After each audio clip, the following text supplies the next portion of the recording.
ये व्यर्थ के बकवाद करने वाले लोगों से मत मिलो, व्यर्थ के बकवाद करने वाले लोगों की तरफ मत देखो, ये क्या कह रहे हैं, क्या बोल रहे हैं। और तुम भी व्यर्थ का बकवाद मत करो। अपने समय को कीमती मान करके निरंतर प्रिया प्रीतम का नाम जप करो, उनके गुण लीला गाओ, उनकी सेवा में रहो। कभी प्रपंच की बातें, कभी प्रतिष्ठा का चिंतन, कभी नाना प्रकार के मान सम्मान का चिंतन, ये घुसने ना पावे हृदय में। बहुत सावधान रहना चाहिए साधक को। ऐसी बातें देखो मत, ऐसी बातें सुनो मत जिससे तुम्हारा हृदय उद्विग्न होकर प्रभु का चिंतन छोड़ दे। बंद करो अभी। अन्य लोगों के संग का त्याग कर दो, जो भगवत विमुख वार्ता करते हैं, संत निंदा करते हैं, दूसरों की निंदा करते हैं। कुछ हाथ नहीं लगता, ये लोग दुर्गति को प्राप्त होने वाले हैं। भक्तन निंदा अति बुरी भूल करे जिन कोय, किए सुकृत बहु जन्म के छिन में दारे खोए। पर निंदा के किए ते नहीं, आवत नहीं कछुआत, मूर्ख पर्वत पाप को ले चल अपने साथ। तो अलम कश्यापि संगत्या, ऐसा संग मत करो जिनके पास बैठने से भक्त निंदा, जन निंदा, भगवत निंदा हो। ऐसे से दूर रहो। अलम बंद कर दो ऐसे लोगों का संग। रात दिन हम श्यामा श्याम का नाम जप करेंगे, श्यामा श्याम के लीला गुण गाएंगे, श्यामा श्याम के ही धाम का शोभा का चिंतन करेंगे। जब तुम अपना जीवन श्यामा श्याम के चरणों में न्यौछावर कर दोगे तो पूरा भार श्यामा श्याम ले लेंगे और तुम्हारे हृदय में मस्ती आ जाएगी। जो ऐसा निश्चयी होता है, दृढ़ निश्चयी, उसके अंदर दृढ़ विश्वास, तो उसके हर समय भगवान की स्फूर्ति होती रहती है। भारी प्रतिकूलता में भी भगवान का सानिध्य अनुभव होता है। वो अनुकूलता में तो भगवान के दुलार को देखता है, लेकिन प्रतिकूलता में भगवान की विशेष कृपा को देखता है। ये संयोग, ये वियोग, संसार की ये द्वंद्वमयी वृत्तियां भक्तों के हृदय में नहीं चुभती। आए की हुज्जत नहीं, गए की तलाश नहीं, क्योंकि नित्य संयोग भगवत स्मृति के प्रभाव से प्रभु का रहता है। शोक, विषाद बहुत ध्यान देने योग्य विषय है। तभी लोगों को ऐसा लगता है कि ऐसा कैसे हो सकता है। भक्त के चरित्रों को जब सुनते तो लगता है ऐसा कैसे हो सकता है, ऐसी परिस्थिति में भी ऐसा कैसे हो सकता है।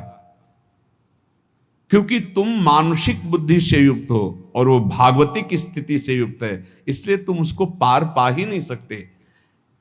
जब तुम अपना जीवन श्यामा श्याम के चरणों में समर्पित कर देते हो हृदय से, फिर उनकी कृपा से सब विघ्न दूर हो जाते, एक अपार मस्ती रहती है। नहीं तो शोक, विषाद, दुख, क्लेश, कष्ट, संताप, भय, उद्वेग, ये सदैव सताते रहते हैं।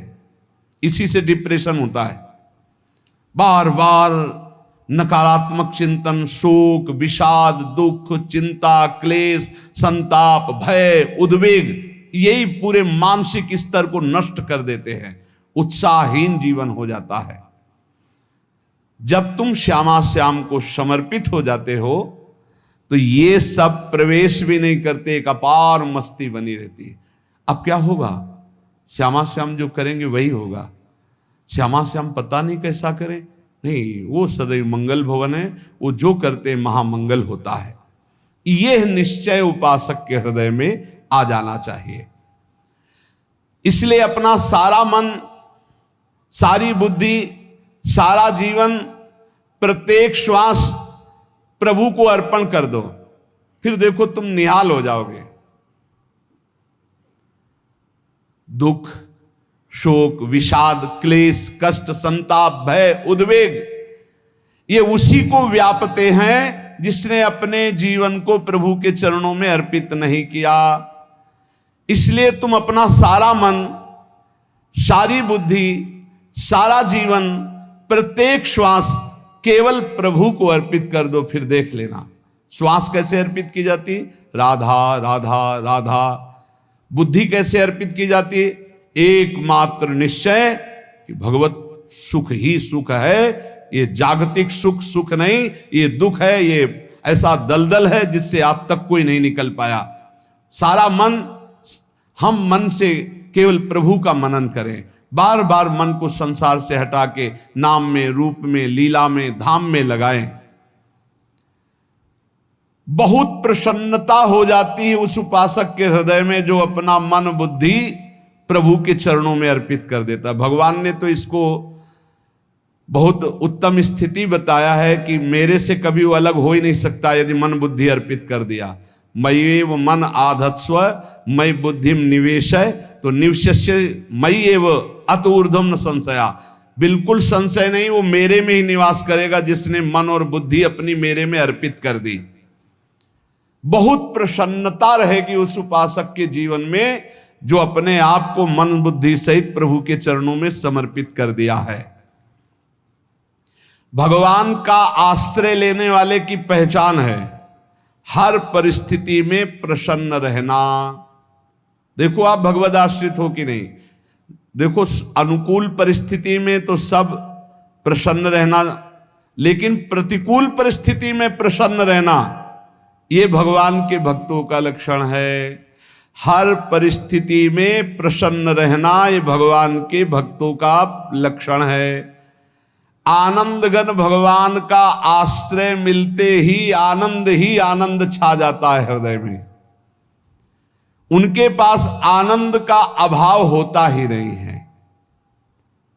जैसे सूर्य का प्रकाश उदय होते ही सूर्य का प्रकाश संपूर्ण अंधकार को नष्ट कर देता है, ऐसे ही भगवान का संपूर्ण आश्रय लेते ही सब दुख चिंता शोक नष्ट हो जाते, आनंद ही आनंद। तुम भगवान के मंगलमय रूप को नहीं जानते हो, पर उनके मंगलमय भाव को, विधान को मानना शुरू कर दो। जो भी होता है मंगलमय होता है। हमने जीवन में देखा है, अगर इधर कोई बहुत बड़ा सुख दिया तो देर नहीं लगेगी, 24 घंटे नहीं व्यतीत होंगे और ऐसे दुख दे देंगे, जिससे दोनों का समान भाव रख करके ना दुख में तुम भूलो प्रभु को, ना सुख में फूलो, सीधे भगवत मार्ग में चल। पूरे जीवन की बात देखा है। भगवान के मंगल विधान में सदा सर्वदा सुख ही सुख है, इस बात को मान के प्रसन्न हो जाओ।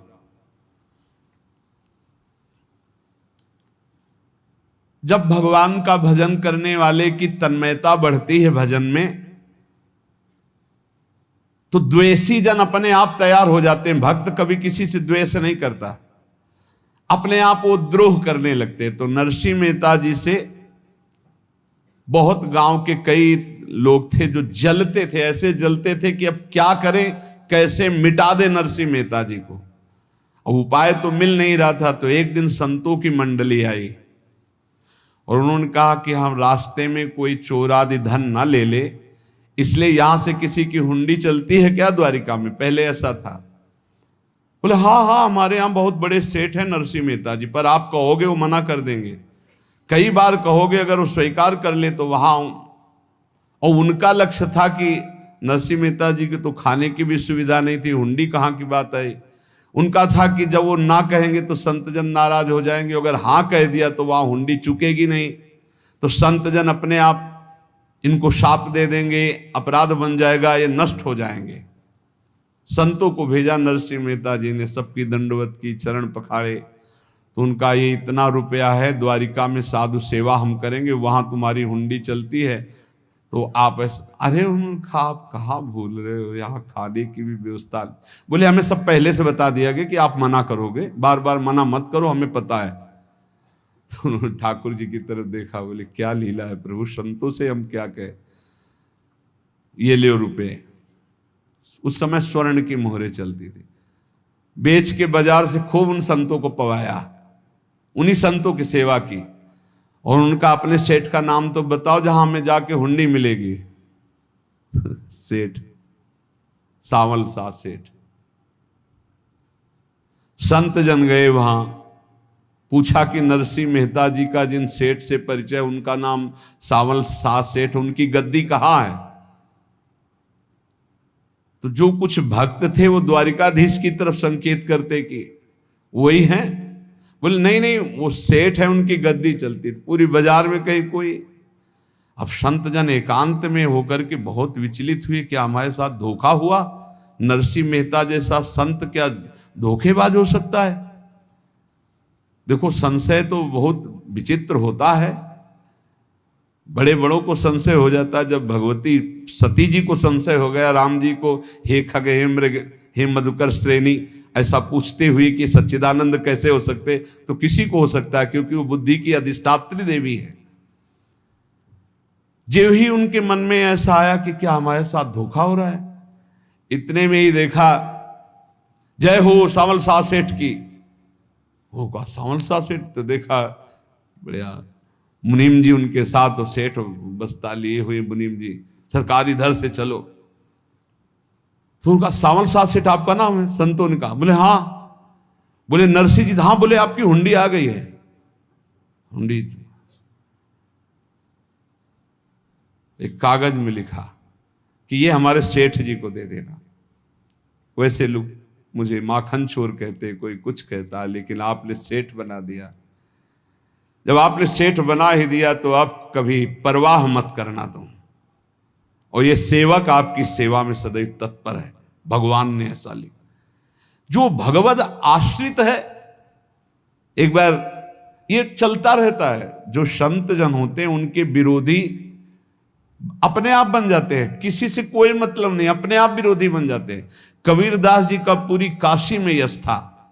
भजन करने वाले महापुरुषों का यश बढ़ता है जब, तो जो भजनहीन होते हैं उनके हृदय में जलन पैदा हो जाती है, और वो उनको विविध प्रकार से फंसाना चाहते हैं, उनको कष्ट देना चाहते हैं। तो कबीरदास जी के यश को धूमिल करने के लिए कुछ ब्राह्मणों ने एक रचना रची। मुड़ मुड़ा के कबीरदास जी के शिष्य बन करके पूरी काशी के सब आश्रमों में निमंत्रण दे आए। कल भंडारा है, संत सेवा है, सबने स्वीकार किया। कबीरदास जी अपनी दिनचर्या करके निकले तो संत मंडली आने लगी। बोले कै बजे सेवा है? साधु सेवा। बोले कौन सी साधु सेवा? बोले कल आपके शिष्यजन निमंत्रण दे के आए, पूरी काशी के सब संत आ रहे हैं। कबीरदास जी ने कहा यहाँ तो एक की भी व्यवस्था नहीं, पूरी काशी के संत आ रहे। अच्छा, समझ में आ रहा है, लीला बिहारी तुम लीला करना चाहते हो। गए अपना निकल गए गंगा किनारे, एक झाऊ के नीचे बैठकर अपना भजन ध्यान में मगन है।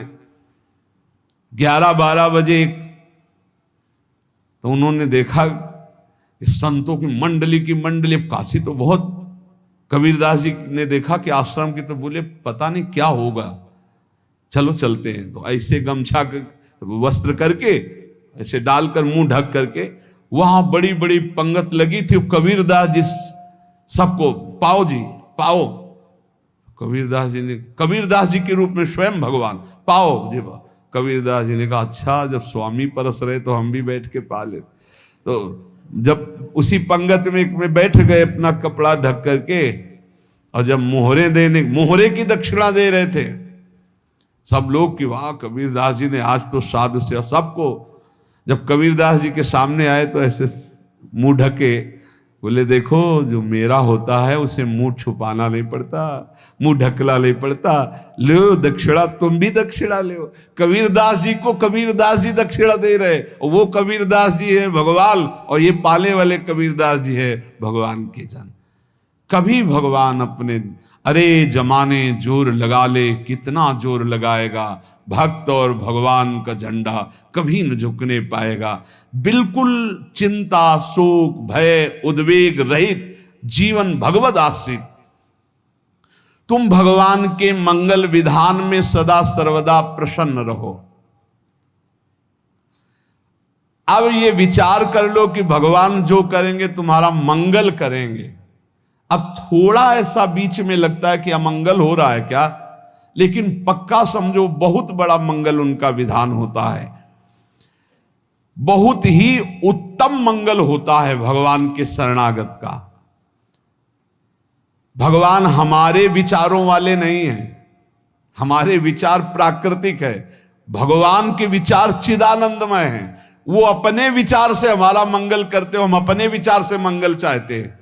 भगवान के विचार से मंगल ही हमारा होगा, इसलिए कभी हमको चिंता शोक भय नहीं करना चाहिए। भगवान की ओर से कभी तुम्हारे लिए ऐसा विधान नहीं होगा कि तुम दुखी हो जाओ, बस तुम्हारी सोच हो सकती है, उसका परिणाम बहुत मंगल होगा। जगत की ओर से निराश हो जाओ, किसी से आशा मत रखो, फिर आप देखो आपका जीवन कैसा आनंदमय व्यतीत होता है। ये जो जगत की आशा है यही दुख प्रदान करती, सच्ची जगत की आशा ही दुख प्रदान करती है। अगर जगत से कोई संबंध न रखा जाए और भगवत भाव में रहकर तो बहुत अच्छा जीवन चलेगा। अपने कर्तव्य का पालन करो, परिवार को भगवत स्वरूप मानकर पोषण करो, किसी से कोई संबंध मत रखो, कोई आशा मत रखो, यही अध्यात्म सिखाता है। अपने आप भगवत स्वरूप, सबका व्यवहार मंगलमय और आपका जीवन मंगलमय। अपने घर में ऐसे रहो जैसे किसी अतिथि के घर में रह जाता है, चलना है यहां से जाना है। कौन रहता है अपने घर में अतिथि की भांति? भगवान का भक्त।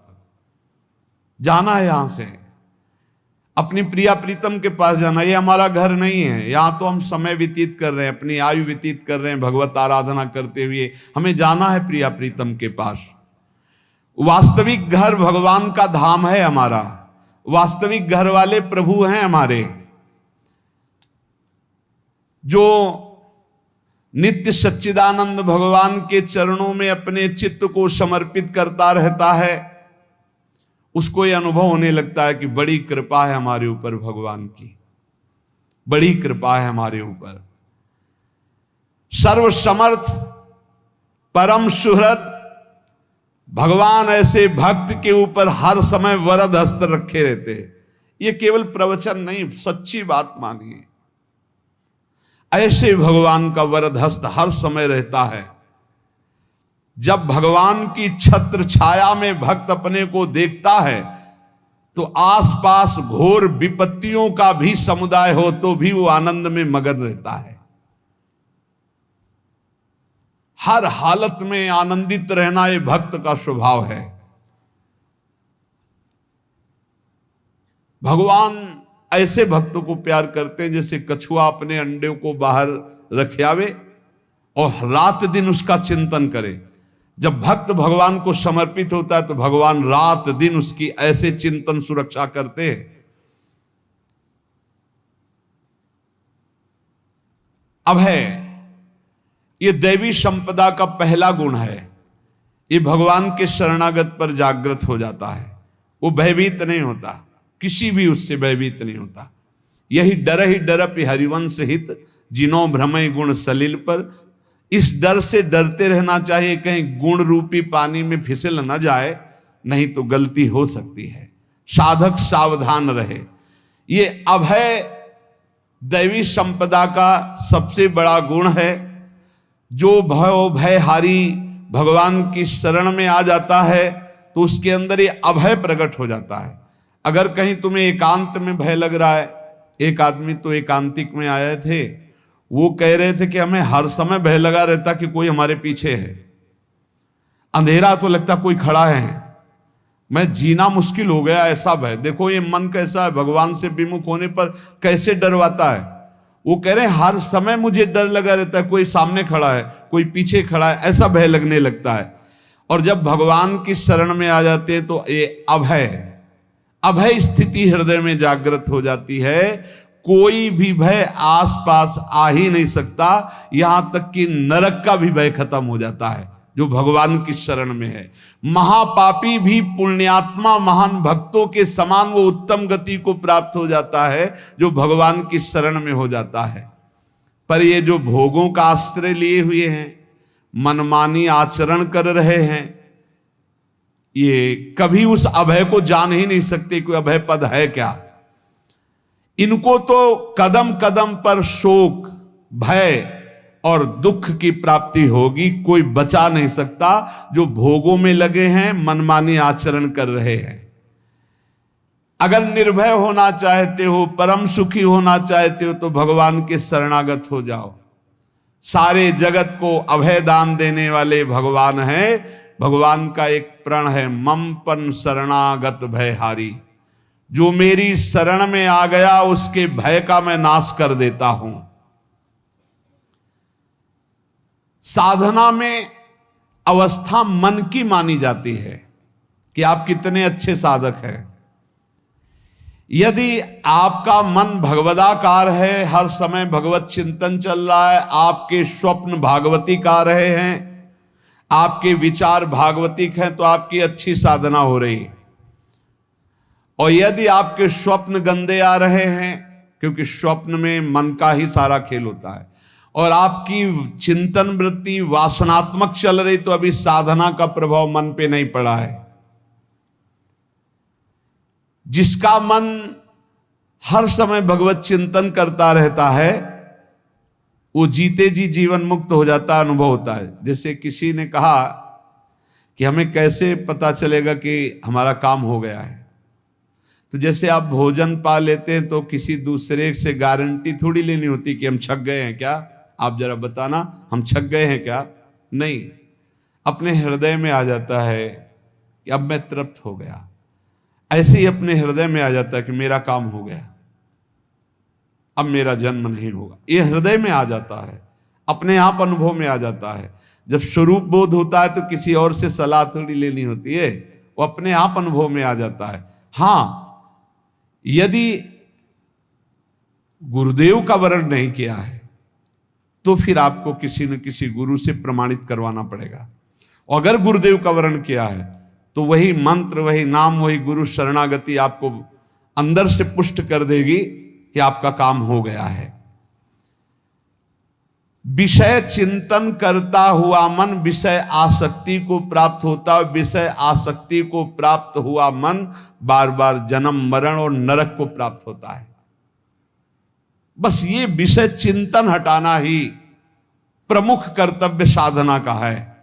बार बार मन को विषयों से हटा करके प्रभु के नाम में लगाओ, प्रभु के रूप में लगाओ, प्रभु की लीला में लगाओ।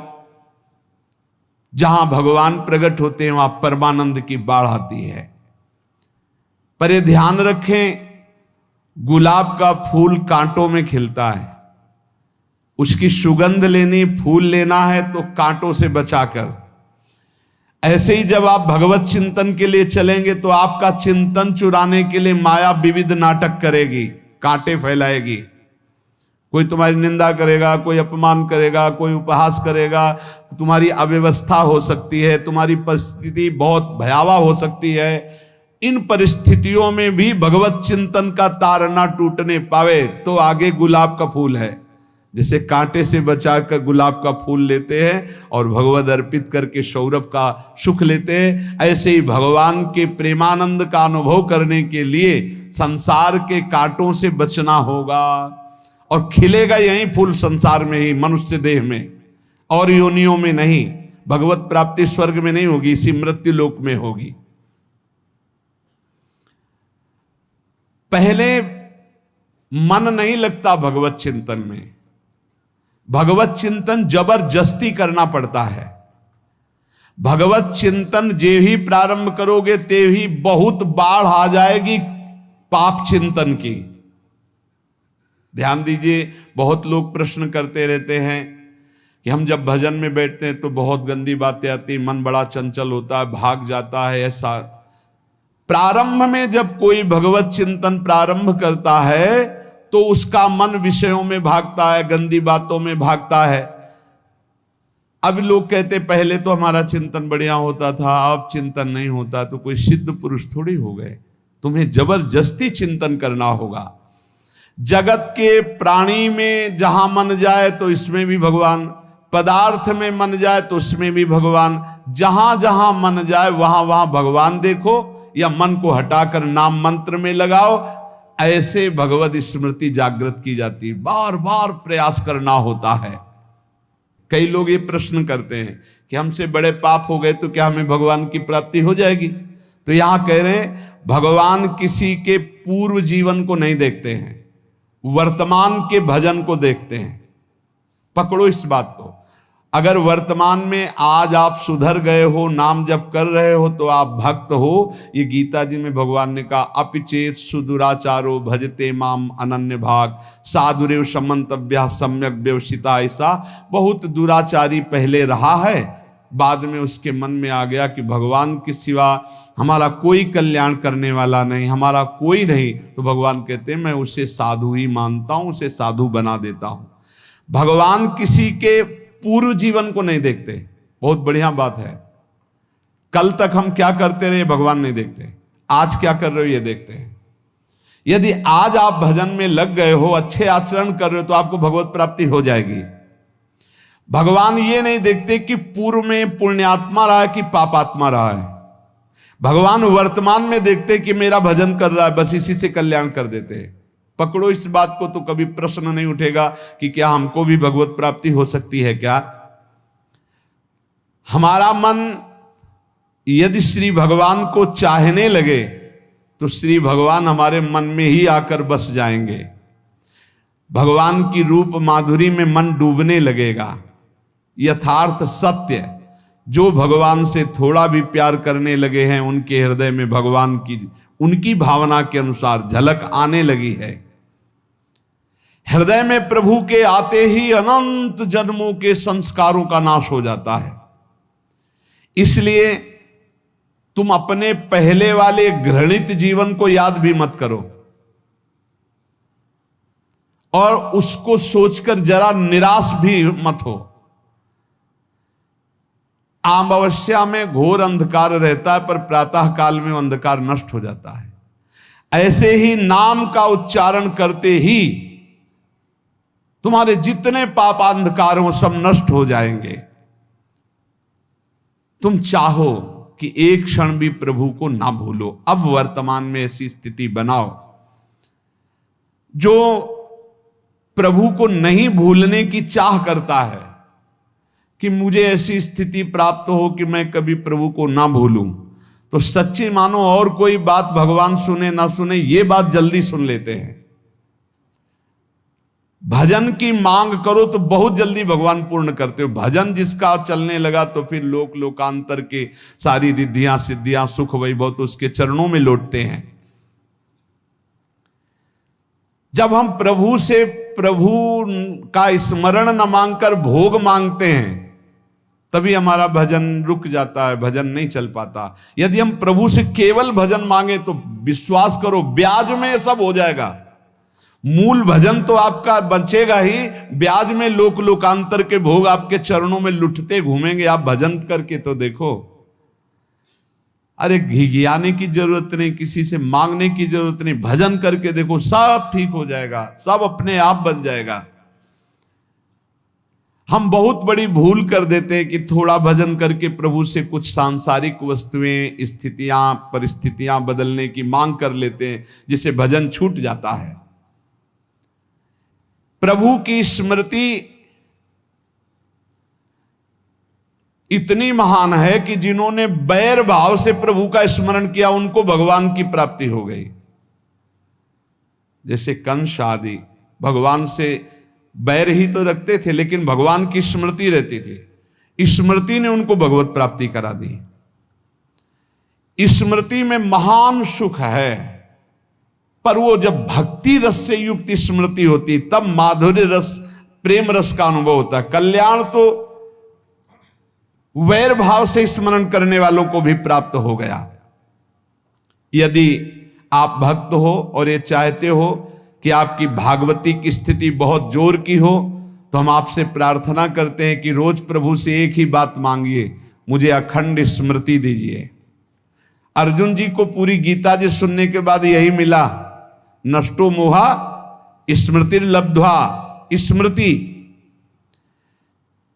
प्रभु आप हम पे ऐसी कृपा कर दो कि हमारे हृदय में किसी और व्यक्ति, वस्तु, स्थान की स्मृति न रह जाए, केवल आपकी स्मृति रह जाए। ये चाह भगवान बहुत जल्दी पूर्ण कर देते हैं यदि उपासक हृदय से ये बात मांगे। भगवान की कृपा से ही ऐसा हो सकता है कि अखंड स्मृति ये कर्म फल से नहीं मिलती है। प्रभु के प्रति निर्भर होकर जो दैन्यता पूर्वक प्रभु से मांगता है और हर समय अभ्यास करता रहता है भगवत स्मरण का, उसको ये स्मृति मिलती है। और स्मृति मिल गई तो इससे बड़ी कोई स्थिति नहीं, हर समय भगवान का स्मरण।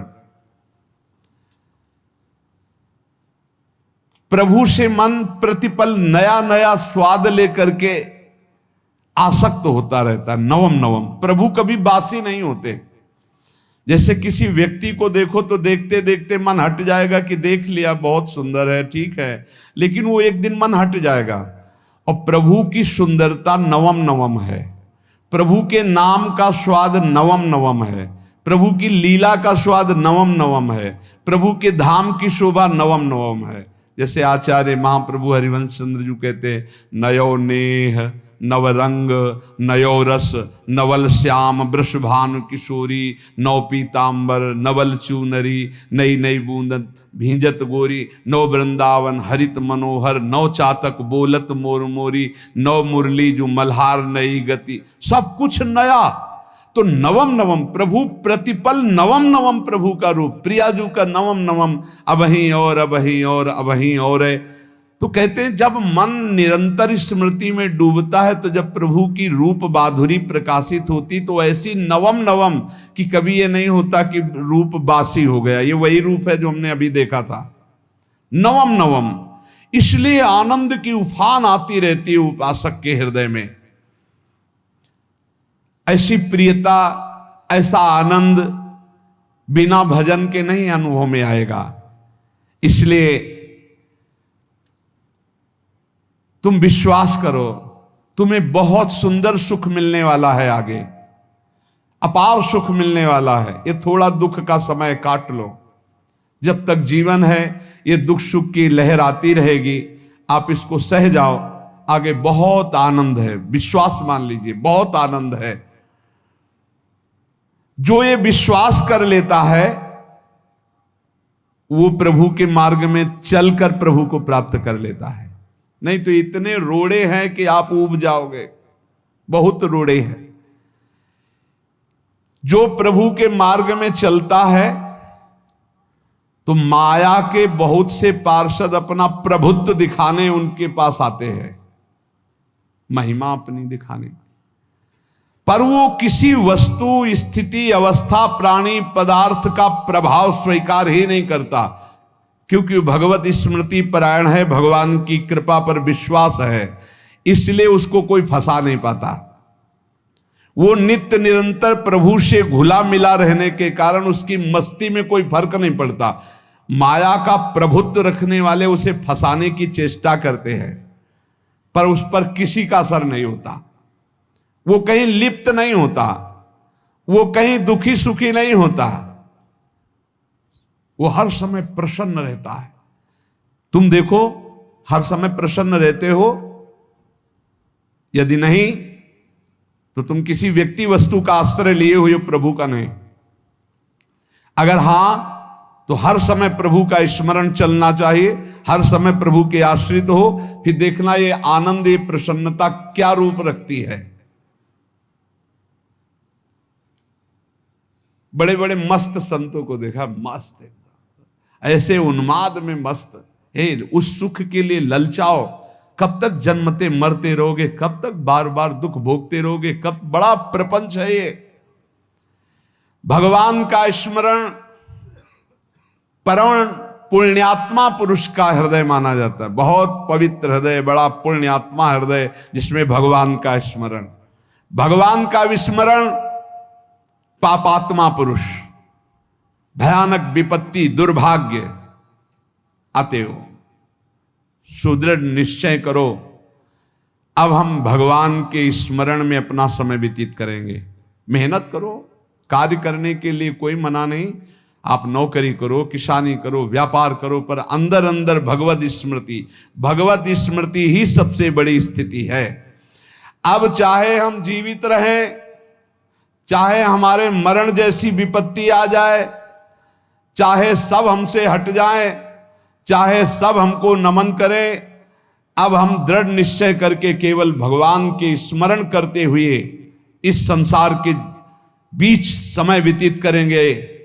अब हम चूकने वाले नहीं। ये नियम लीजिए, चाहे जीवन रहे या ना रहे, चाहे मरण जैसा कष्ट आ जाए, चाहे सब वियोग हो जाए, सब चले जाए, चाहे सब संयोग हो जाए, सब नमन करें, अब हम प्रभु का स्मरण नहीं छोड़ेंगे।